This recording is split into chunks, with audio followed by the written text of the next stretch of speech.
Good evening mga ka-guys, good evening mga kasari. Ang oras is nasa alas 10 na po ng gabi and naka-close na po si Kuya AJ and tatapusin ko ang part 2 ng aking ipon challenge, ang coins na nilagay namin or inipon namin sa galon. Yung malaking galon guys, natapos na naming bilangin, natapos na naming i-repack, and today's video guys, i-reveal ni Kuya AJ kung magkano ang laman ng galon, ang mahiwagang galon. So stay tuned, abangan niyo guys ang pagre-reveal ni Kuya AJ sa laman ng ating mahiwagang galon. So dito tayo ngayon guys sa segregation section. Sinesegregate po namin yung mga 20 peso coins, mga 5 peso coins, sinisiparate namin sa luma at saka bago. At saka yung mga 10 peso coins, sinisiparate din namin doon sa mga luma at saka mga bago. Bakit siya sinisiparate namin guys? Dahil pag sa bangko mo ito ipabuo, ayaw ni bangko na magkaiba yung mukha ng mga coins na nakabalot. So dapat sa isang balot, yung pare-pareho yung mukha ng mga coins. Kunyari 5 peso coins ng mga luma, kailangan 5 peso coins na mga luma talaga yung nakabalot sa isang balot. So sa 10 peso or sa 5 peso na bago, dapat bago lahat. At saka sa mga 10 peso coins at saka sa 20, dapat pare-pareho yung laman ng isang balot. So dapat nakasegregate po yung mga barya. So ito po ang ginagawa namin ngayon. Nasa segregation section kami. And akala ko is mahirap mag-ipon ng coins. Ang mahirap pala guys is ang magbilang at saka ang magpabuo. Dahil dadalhin namin ito sa bangko, ang bigat-bigat nito, hindi siguro namin ito dalhin lahat-lahat. So ano siya, pakunti-kunti yung dalhin namin para mapabuo. Hindi siya lahat-lahat talaga na dalhin, na buuhin namin pag bit-bit yung mga coins na yan. Ayan po. So ito na po guys, tapos na po ang process of segregation. Ito yung mga tig 20 lahat. Next is yung tag 5 pesos na luma, yung brown. At saka 5 pesos na dalawang klase itong 5 pesos guys. Meron ding isang 5 pesos na may ano, parang hexagon. And next is yung tig 20 pesos pa din. 20 pesos na coins. At saka next is yung tag 10 pesos na bago. At saka itong luma na 10 pesos. At saka ito yung sabi ko na parang hexagon na may mga sides. So may 9 sides siya, 9, 8. So yan po. Yan ang after segregation. So next na process nito is ang pagbibilang. So diretso na namin ito bilangin, lagay sa 3 by 10 na plastic cellophane sa Texas. Ito. So ilagay namin siya tig 500 bawat pack.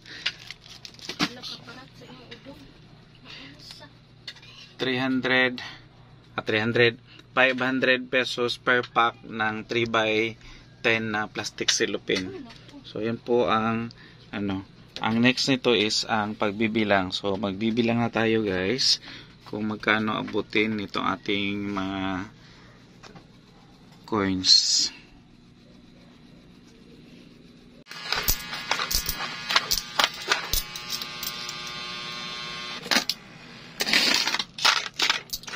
Ayan, umpisa na po ang process ng pagbibilang. Binibilang na namin siya ng tag 50 pesos.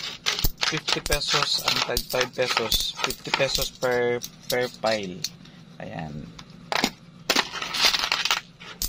So hindi ko pa alam anong oras ito matapos. So babalikan ko kayo mamaya pag may mga nabilang na or after na mabilang lahat ang mga coins natin. So ito guys, nabalot na po yung tag 10 pesos. Each balot po is tag 500. So 10 pesos na old ito guys. Kasalukuyan ding binibilang yung ating tag 10 pesos na mga bagong coins. So ngayon is balik tayo dito sa ating tag 10 pesos na mga lumang coins. So meron tayong 1, 2, 3, 4, 5, 6,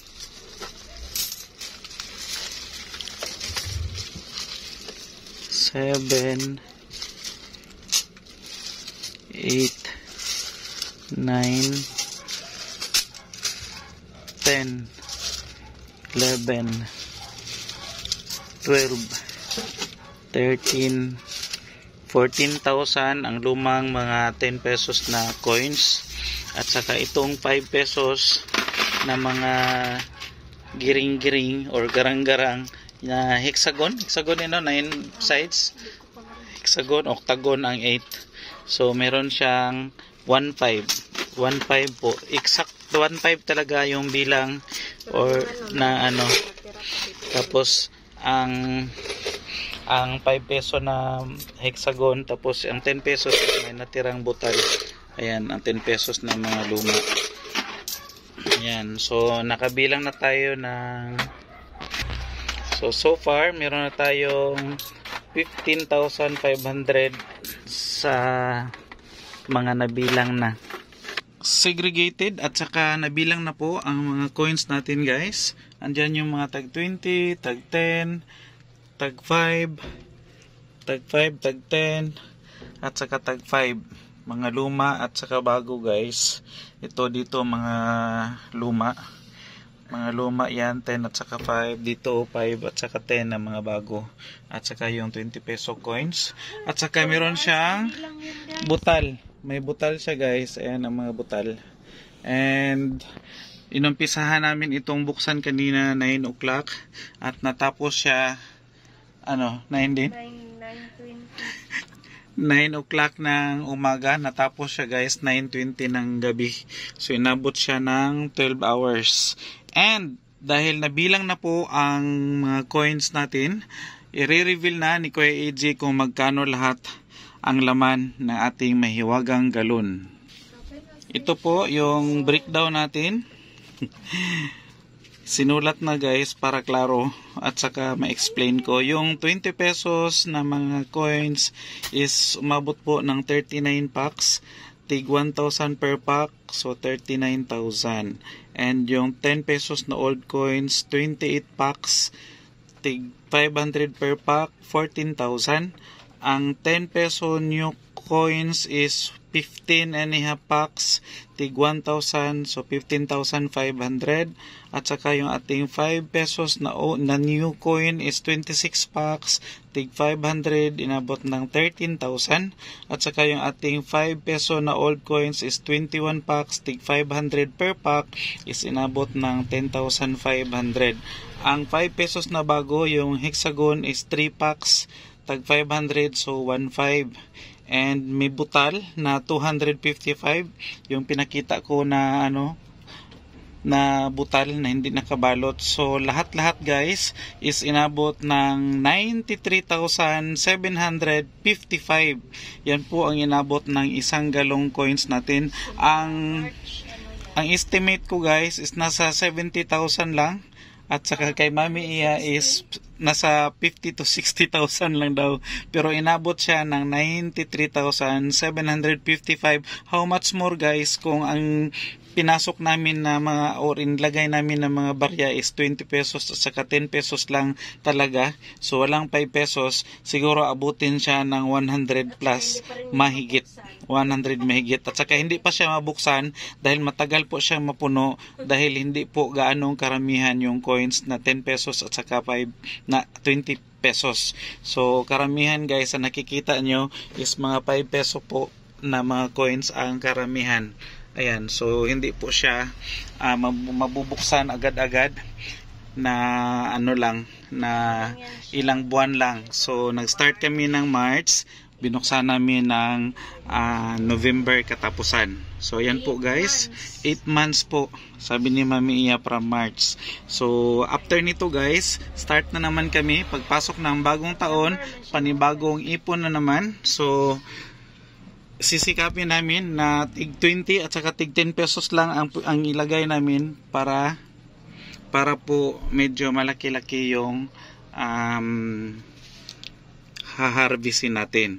And that's all for today na lang guys. And sana na-inspire kayo sa ibinahagi ni Kuya AJ. Disclaimer ulit, hindi po ito pagmamayabang. Ito po ay para ma-inspire kayo. Para ma-inspire kayo at saka meron kaming pang-renew sa aming business permit. Dahil dalawa po ang business permit na i-renew ni Kuya AJ. So tamang-tama ito guys. May maiwan konti pambili ng mga paninda. And that's all for today mga ka-guys sa share ni Kuya AJ. Bye-bye muna for now.